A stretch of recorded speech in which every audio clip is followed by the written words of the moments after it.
All right, week 4 is done with. About ready to hit October weather. This week's games, we had some good ones.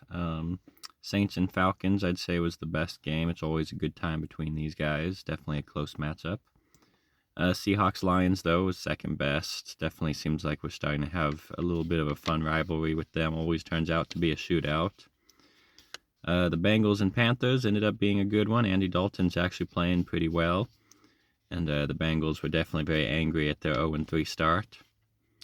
The Rams and the Bears, after that, I'd say was pretty solid game for two teams desperate for another win. Jaguars and Texans, not too bad. Jaguars surprisingly played pretty well against the Texans for the first time in a while.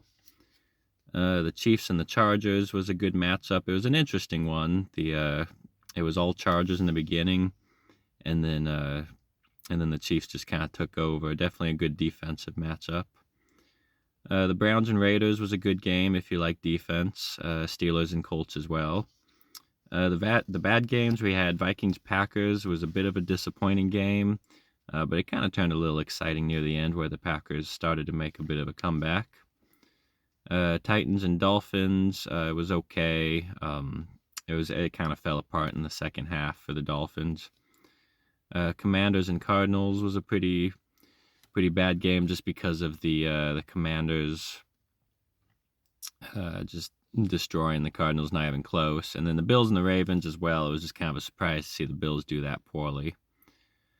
The worst games, though, were Patriots and 49ers. Definitely a very heavy defense game. Pretty bad offense, really, from both sides. The Eagles and the Buccaneers. The Eagles just didn't show up to play in Tampa. The Cowboys and Giants, though, Thursday night games always kind of suck. Low-scoring game. Both teams look pretty questionable, to be honest. But the worst game was definitely Broncos and Jets. Just a very heavy defensive game. Final score, what was it, 9-10? Just terrible. And don't watch that one. Looking at the teams, let's rank. On bottom, I got the Jaguars, obviously the last winless team. Above them, though, I got the Patriots. They've been on the decline since week 1. At 30, I have the Cardinals as well. Good win in week 2. And they started good in the first half of week 1, but they seem to have just been falling apart lately. 29, I have the Dolphins, another team that's been falling apart without Tua. I would put them last if it was confirmed that Tua wouldn't play this season, but the fact that he's coming back, I think this week or next week, I want to put him a little higher. And rounding out the top 5 or the bottom 5, I got the Browns. Definitely a disappointing team, especially when they went to playoffs last year. 27, I have the Eagles. Despite a 2-2 record, their 2 wins just have not been impressive. And above them, at 26, the Broncos, another 2-2 win team that just hasn't really shown up lately. At 25, we have the Rams. When you have a 1-3 record, it's hard to say much. I want to put them a little higher because Puka and Cooper are coming back, but until those two guys come back, this offense has been lackluster. At 24, I have the Bengals, another disappointing team but they're coming off a win, so I put them a little higher than they were before. 23, the Giants. They were competitive against the Cowboys. I don't think they deserve to be too low, but as time goes on, I wouldn't be surprised if these guys fall lower. At 22, I got the Titans coming off their first win. They actually look pretty solid with Rudolph. And 21, I got the Panthers continuing to look pretty decent with Andy Dalton. At 20, I got the Cowboys. Definitely not the start they anticipated. We'll see how they go from here. I feel like they could go higher or lower. Just kind of stick them in the middle for now.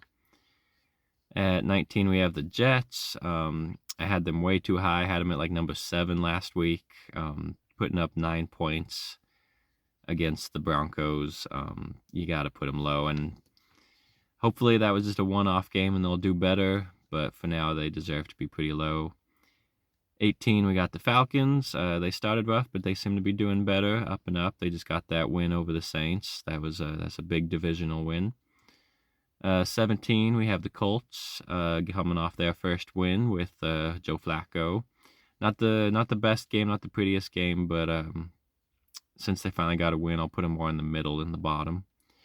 At 16, we have the Chargers.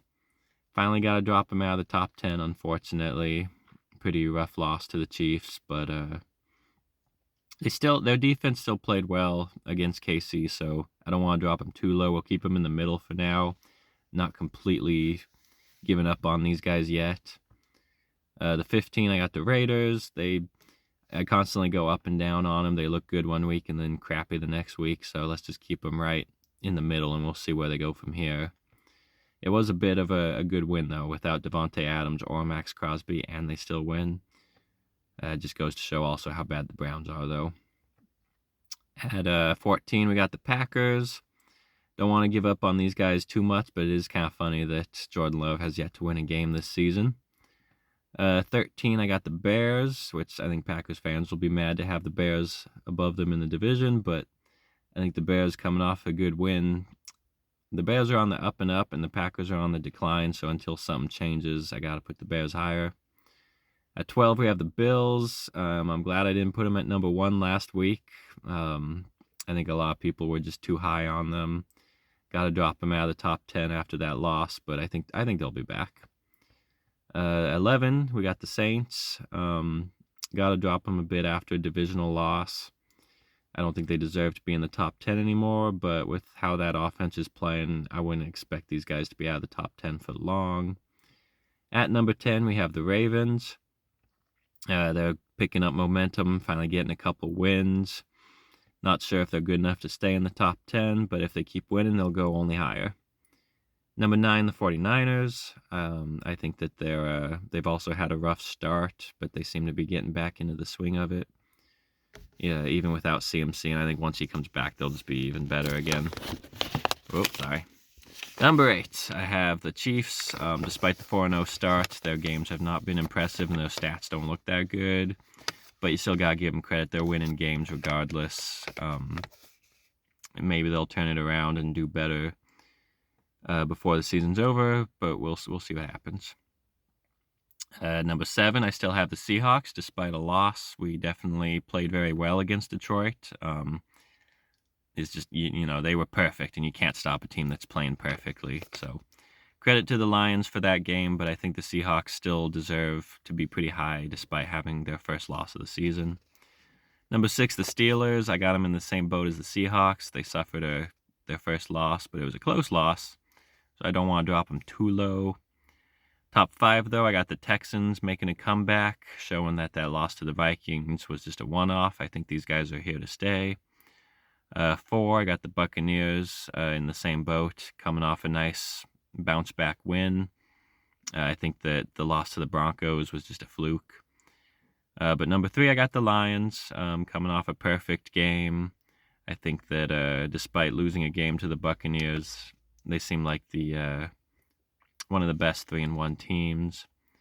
Number 2, I got the Vikings, still at 4-0, still looking like the best team. But number 1, I'm going to put the Commanders this time because it's just impressive to see how that offense is playing.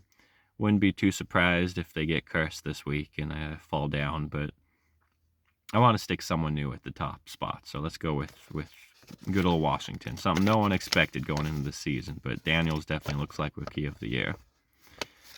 So looking at the games to be played this week, we got the Buccaneers and Falcons on Thursday. I'm going to go with the Buccaneers on this one. The Falcons do have momentum, but I think the Buccaneers are looking like one of the top teams this year so far. Jets and Vikings, I'm going to go with the Vikings. They're 4-0, and I think the Jets are just kind of having some hard times right now. Panthers, Bears, I'm going to go with the Bears. Sorry, Andy Dalton, but the Bears are doing better every week. Wouldn't be too surprised, though, if Andy Dalton continues to play the way he has, though. The Ravens and Bengals, I think, will be another close game, but I'm going to give it to the Ravens. Their last couple wins have looked pretty decisive, and the Bengals, despite coming off a win, just feel like they're not really in it this year. But, of course, a win for the Bengals would turn that around. Then Bills and Texans, I think it'll be a nice bounce back for the Bills, even though the Texans will be tough. I think this will be probably the game of the week. Colts and Jaguars. I'm going to go with the Jaguars getting their first win. They're just desperate at this point to get something, and they're not terrible. They're just playing. They have good players. They just haven't been living up to expectations. I think they're going to be itching for a win. Dolphins and Patriots. I've gone back and forth on the win here, but I think I'm going to give the Dolphins another win. Sorry, Patriots fans, but I think that Brissett just doesn't quite do it. But we'll see. They could pull it off. The Dolphins have been pretty lackluster these last couple weeks. Browns and Commanders. I'll go with the Commanders. I put them at number 1, and never mind. This will be a blowout. What am I talking about? The Browns are like the worst team on it right now.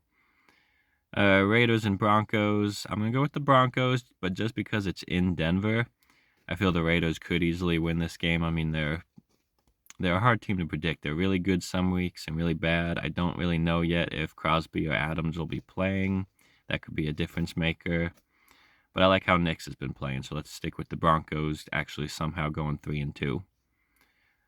Cardinals and 49ers. I'm going to go with the Cardinals. The Niners have not impressed me, and despite only winning one game, the Cardinals, I think, are itching for a bounce back. I have them low in the rankings, but I'm still convinced these guys will be better than how they have been playing. And CMC, I'm pretty sure, won't be playing either. Packers and Rams, I'm going to go with Green Bay. The Rams just have been kind of lackluster lately, and Green Bay, I think Jordan Love is itching for his first win. Giants and Seahawks, I'm going to pick the Seahawks, but this feels like a trap game. New York and that division has always played us really hard, so I wouldn't be surprised if the Giants just come out and end up looking like a completely different team. But on pen and paper, it should be the Seahawks game to win. Nice bounce back after a close loss to Detroit, and it'll help prepare us for a tough match against San Francisco. Cowboys and Steelers, I'm going to go with the Steelers having a bounce back game. I wouldn't be surprised if Dallas wins this one, but I think this will be a fun game. I'm glad it's being aired in primetime. I would have preferred Bills-Texans, but I think it'll still be a fun defensive matchup to watch. And lastly, we have Saints and Chiefs. I'm going to go with the Saints on this one, giving the Chiefs their first loss. I think it would just be kind of funny that the team that's hosting the Super Bowl ends up beating them. I think it's played in KC, though, so I guess that changes things a bit. If it was in New Orleans, it would be kind of funny to be like, nope, not winning it here. But I'm still going to keep on the Saints. I'm going to say it's a bounce-back game for them on Monday night.